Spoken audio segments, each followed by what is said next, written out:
Alright, what's up internet? So dito sa Hardware Sugar, gumagawa kami ng iba't ibang PC para sa iba't ibang budget. And so napansin namin na may mga madalas na errors or mistakes na rene-request ng mga customer, or nakabili na yung customer sa ibang shop and then dadalhin nila sa amin dito para ayusin. And then napansin namin na mali yung configuration of parts. So based on that experience, here are the top 5 PC building mistakes based on what we've seen. Number 1, bibili ng overclockable CPU pero hindi naman pang overclocking yung motherboard. Sinasadya talaga ng mga CPU manufacturers like AMD and Intel na may mga CPU na kayang i-overclock.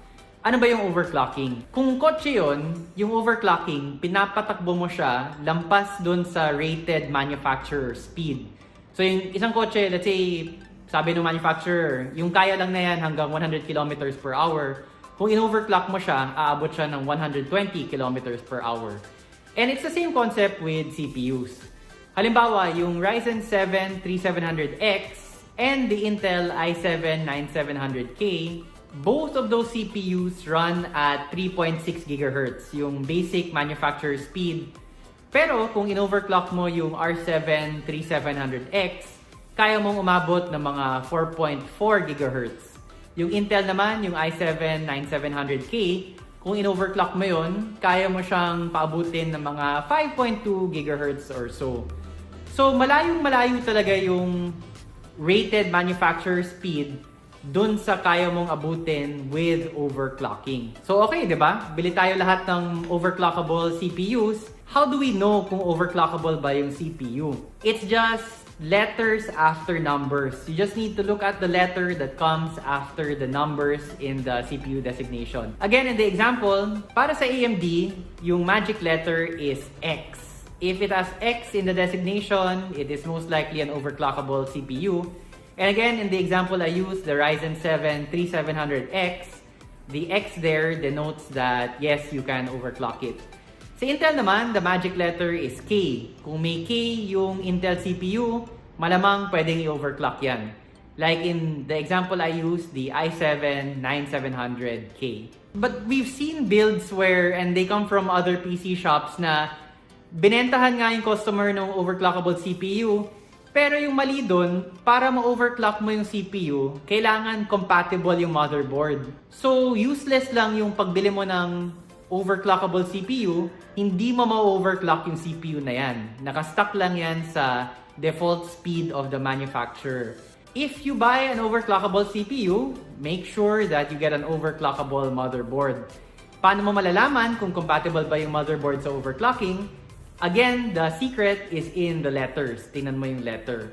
For Intel motherboards, for the current generation of CPUs, malamang kung may letter Z sa pangalan ng motherboard, let's say Z370 or Z390, compatible yon for overclocking.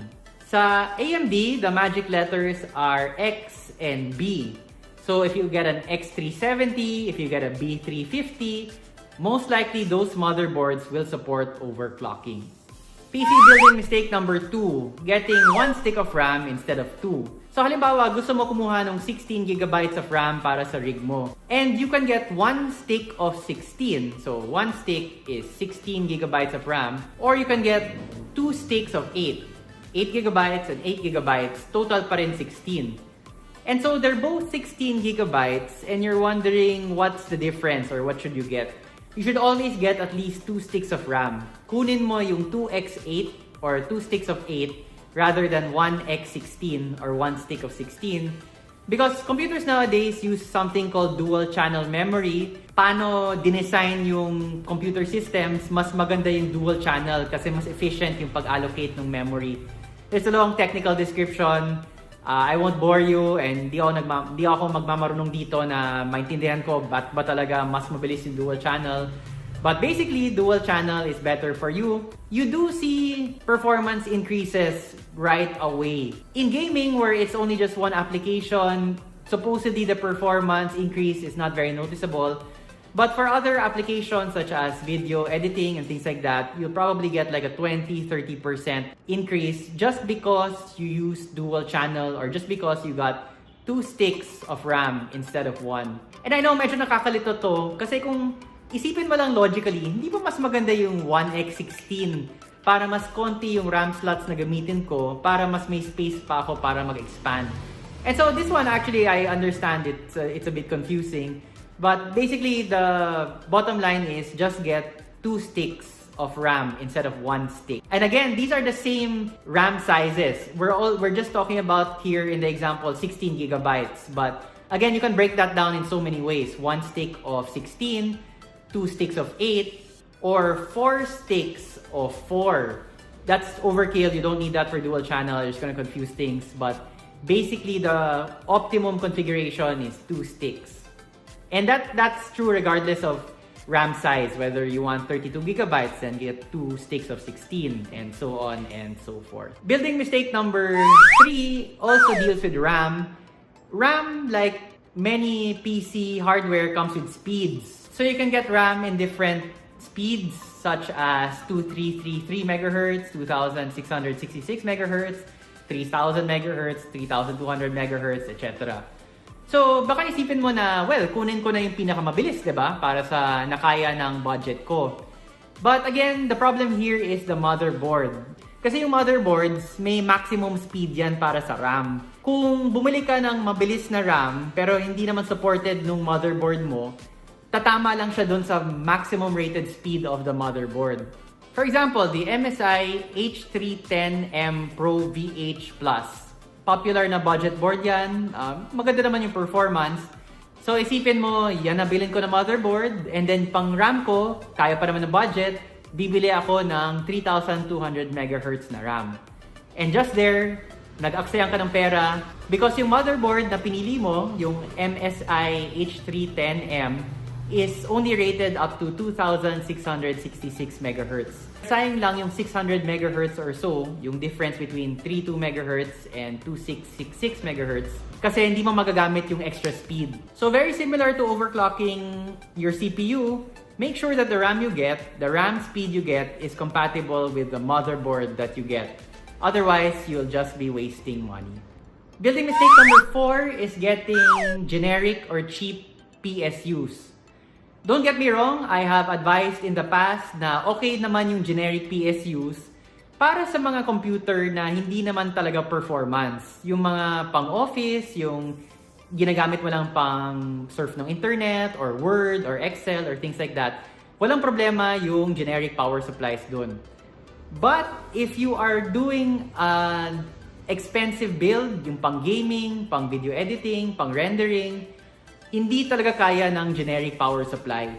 Medyo nakaka-tempt kasi na ang mahal na ng gastos mo sa graphics card, mahal na sa CPU, mahal na sa RAM.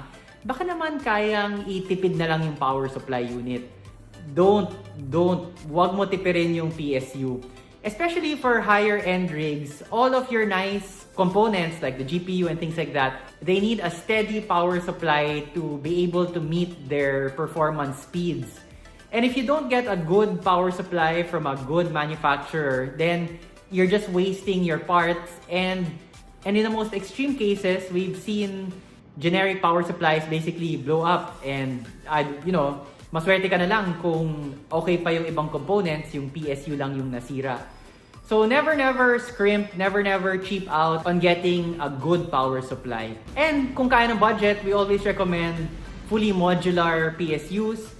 Fully modular just means that you can remove the cables that you don't need to use. And so this improves airflow in the case because you don't have unnecessary wires cluttering the build. And also it looks better aesthetically for cable management because you have less wires to worry about. So definitely get a good PSU from a reputable brand such as Corsair, Seasonic, Cooler Master.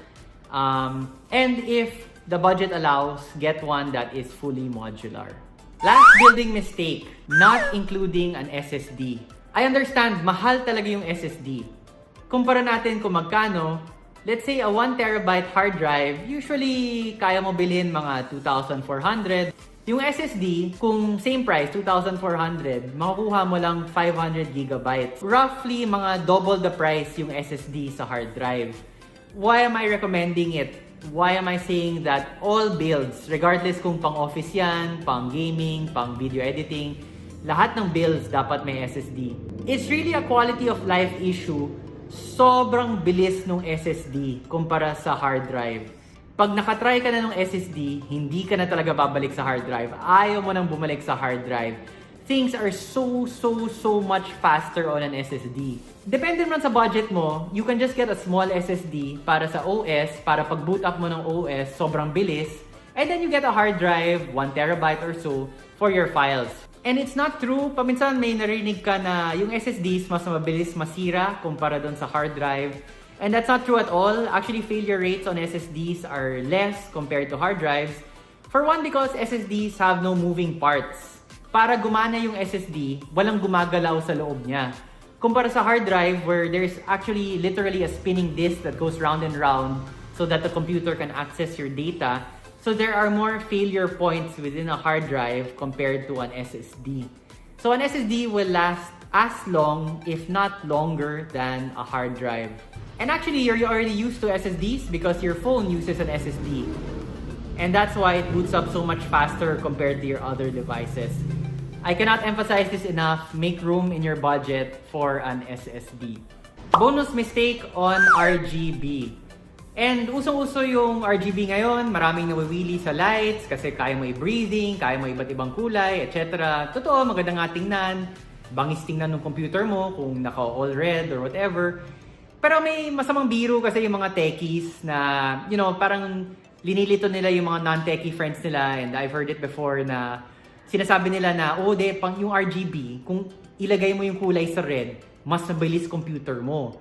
Kung ilagay mo sa blue, mas malamig. And therefore better kasi yung components mo, lower yung temperature, mas mabilis yung takbo nila. And it seems kind of silly to even talk about it, but color is just color. Yung RGB, walang kinalaman yun sa performance. Kahit anong kulay linagay mo dun sa RGB setup mo, it has zero impact on your performance. Rainbow flashing does not mean better multi-threading setup. I mean, daming kalokohan na rumors or, and the techie people know better, but it's sort of like that old joke na gusto mo bumilis computer mo, press Ctrl-Alt-Delete. I mean, it's super simple to people who are used to computers, but people who are just starting out with computers, not too familiar with the software or the hardware, they really will press Ctrl-Alt-Delete or they really will set their RGB to red in the mistaken impression that this will make it faster. So, kung newbie lang po kayo, huwag kayong mauto sa mga kaibigan nyo, mga Joe Siraulo. Color does not impact performance at all. So, top 5 building mistakes that we've seen building computers here in the Philippines with a bonus explainer on RGB. Here at Hardware Sugar, we do builds of any budget from 30,000 onwards to 120, 150K. And you can come to us, we'll design the rig based on what you need. Is it for gaming? Is it for video editing? Do you want super bling bling RGB or do you not want RGB puke at all? We will guide you through the process. We will ask you for the parts. It's always a back and forth with us. We will ask the customer like, do you want this and what do you think of this? And you can check out the playlist here on YouTube for some of the rigs that we've done. And if you're not in the market yet, if you just want to talk about hardware and things like that, we also do that as well. Pass by the shop or message us on Facebook or comment here on YouTube. Thanks for watching. So I hope that these basic tips help you. If you found this video helpful, please drop a like and hit the subscribe button. For your PC needs, consider buying from us, Hardware Sugar, at Lazada or on our website. You can find links in the description below. And thank you for watching. See you next video.